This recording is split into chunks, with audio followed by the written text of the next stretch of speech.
अंधेरे रात में आसमान में एक हवाई जहाज उड़ता हुआ आता है और आसमान से हथियारों की बारिश होती है। कैसा हथियार? तो कोई आम हथियार नहीं, बल्कि AK-47, hand grenade, rocket launcher, गोला बारूद, 25,000 से ज्यादा की संख्या में ये तमाम चीजें आसमान से गिराई जाती हैं। मानो इन तमाम चीजों की बारिश होती है और अंततः इसमें नाम जुड़ता है पप्पू यादव का।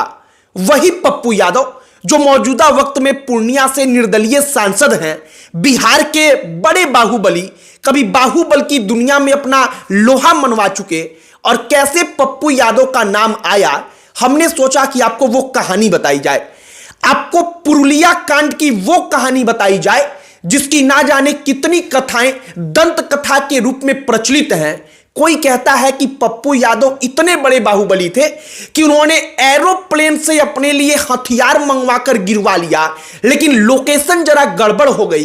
कोई कहता है कि पश्चिम बंगाल में कम्युनिस्ट पार्टी की सरकार को डिस्टर्ब करने के लिए तत्कालीन प्रधानमंत्री और रॉ तक की इसमें संलिप्तता थी। और हमने सोचा कि आज आपको पुरुलिया कांड की जरा कहानी बताई जाए, वो कहानी जो हमेशा के लिए एक राज बनकर रह गया और स्पष्ट तौर पर कोई कुछ कह नहीं सकता। तमाम प्रकार की कथाएं बनी। कोई कहता है कि आसमान में जहाज आया और वो रहस्यमयी तरीके से हथियार गिराकर चला गया, किसी को पता नहीं चला। तो हमने सोचा कि आज जरा इसकी कहानी बताई जाए। आपको पूरी कहानी बताएंगे, लेकिन आगे बातचीत करने से पहले हमारा नमस्कार स्वीकार करिए। हमारा नाम मोहित कुमार सिंह है। पश्चिम बंगाल का एक जिला है पुरुलिया और बिहार का एक जिला है पूर्णिया। पूर्णिया जहां से पप्पू यादव सांसद हैं, वो एक लोकसभा क्षेत्र भी है। अब जो बिहार में दंत कथाएं फैली, उस दंत कथाओं में कहा गया कि हथियार असल में पूर्णिया में गिराना था, लेकिन लोकेशन गड़बड़ हो गई तो वो पुरुलिया में जाकर गिरा दिया गया। ये आपको हम दंत कथा बता रहे हैं, जो आम तौर पर आम लोगों के बीच में प्रचलित रहा। अब हुआ क्या था जरा आप वो जानिए। 17 दिसंबर की तारीख थी, साल था 1995 का। उस दिन रात के वक्त में एक मालवाहक विमान पूरा लोड होकर के एंटोनोव AN-26, उस जहाज का नाम, वो पश्चिम बंगाल के पुरुलिया जिले में एंट्री करता है और आसमान से हथियार गिराने लगता है। बड़े संख्या में हथियारों का जखीरा। जब कई गांव के लोग सुबह उठते हैं तो अपने आसपास, अपने दरवाजे के बाहर, अपने खेतों में उनको मिलने लगता है। इसके बाद से एक प्रकार की चर्चा शुरू होती है। लोगों के बीच में तमाम प्रकार की कहानियां प्रचलित होने लगती हैं कि आखिरकार यह सब कुछ कैसे हुआ और कैसे नहीं हुआ। तत्कालीन पश्चिम बंगाल सरकार के कान खड़े हो गए। अब इसको लेकर के जो कहानियां हैं जरा आप वो सुनिए। विकिपीडिया अपनी रिपोर्ट में कहता है कि आनंद मार्ग नाम का एक संस्था उस वक्त पर बड़ा प्रभावी था। संस्था तो आज भी है, उसके लोग हैं, लेकिन वो अब उतना प्रभावी शायद नहीं रहा। उस वक्त पर गजब का प्रभाव उसका था। जो आनंद मार्ग के अनुयायी थे और जो कम्युनिस्ट पार्टी की सरकार चल रही थी, इन दोनों के बीच अक्सर झड़प होती थी। दोनों आमने सामने आ जाते थे। अब कहा जाता है कि आनंद मार्ग को सपोर्ट करने के लिए जो ये तमाम AK-47 रॉकेट लॉन्चर थे, कम्युनिस्टों को कंट्रोल करने के लिए तत्कालीन सरकार ने, प्रधानमंत्री ने अपने तरफ से उसको गिरवाया था।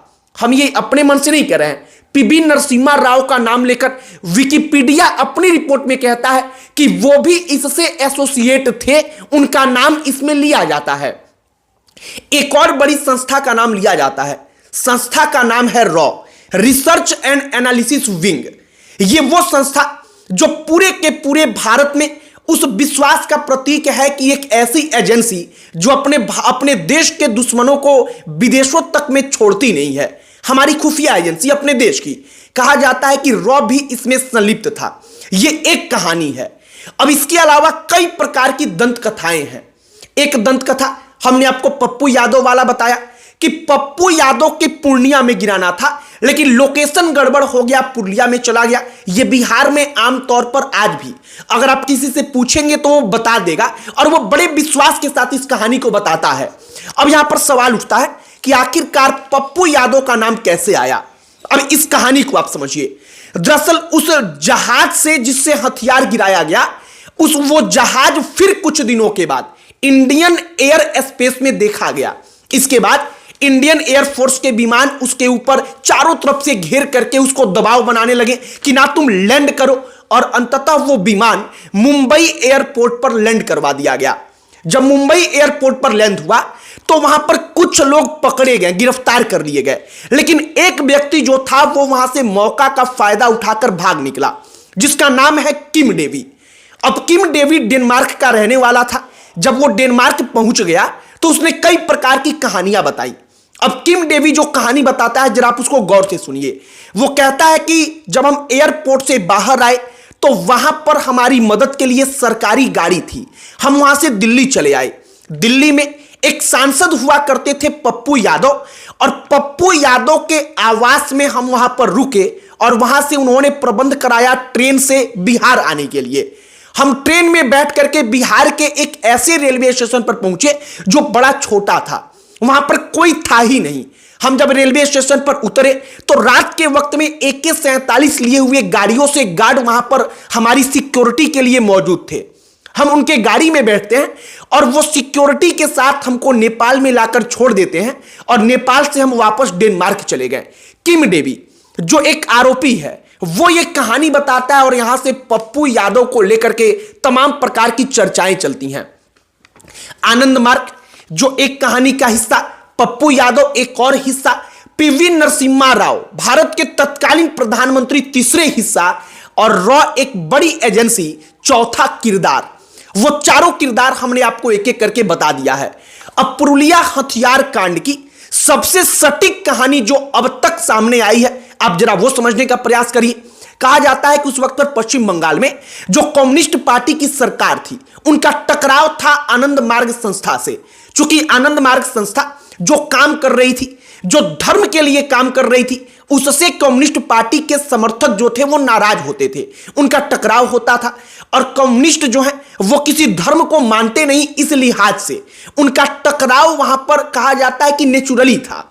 अब इसी बात से जो PV नरसिम्हा राव रॉ जो केंद्र सरकार थी वो इसमें इन्वॉल्व होती है कि कम्युनिस्टों को हैंडल करने के लिए जो आनंद मार्ग है उस संस्था को सपोर्ट किया जाए, और आनंद मार्ग के पास वो हथियार गिरवाए गए।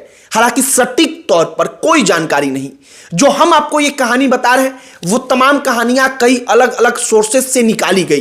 कभी विकिपीडिया अपनी रिपोर्ट में इन तमाम चीजों का जिक्र करता है, वो भी अंदाजे पर तमाम सुनी सुनाई कहानियां। कभी कोई दूसरा बड़ा अखबार नवभारत टाइम्स, कभी कोई दूसरा बड़ा जो न्यूज हाउस है वो इसका दावा करता है। और किम डेवी जो डेनमार्क वापस चला गया, भारत की सरकार ने लाख कोशिश की कि उसको वापस डेनमार्क से लाया जाए, लेकिन डेनमार्क की अदालत ने भारत को सौंपने का एक मुकदमा दायर हुआ, उसने इससे इनकार कर दिया, मुकदमा खारिज कर दिया, और इसके बाद किम डेवी हमेशा के लिए भारत से दूर हो गया। बाकी पुरुलिया कांड की हमने कहानी सोशल मीडिया पर अलग अलग समयों पर इसकी चर्चा होती रहती है, और चूंकि पप्पू यादव से ये जुड़ा है तो और चर्चा होती है, तो हमने सोचा कि जरा कहानी आप तक पहुंचाई जाए। आपकी इस पर क्या प्रतिक्रिया है कमेंट बॉक्स में लिखकर बताइएगा। वीडियो वहीं पर समाप्त करते हैं। अंत में हमारा परिचय, हमारा नाम मोहित कुमार सिंह है। बहुत बहुत धन्यवाद।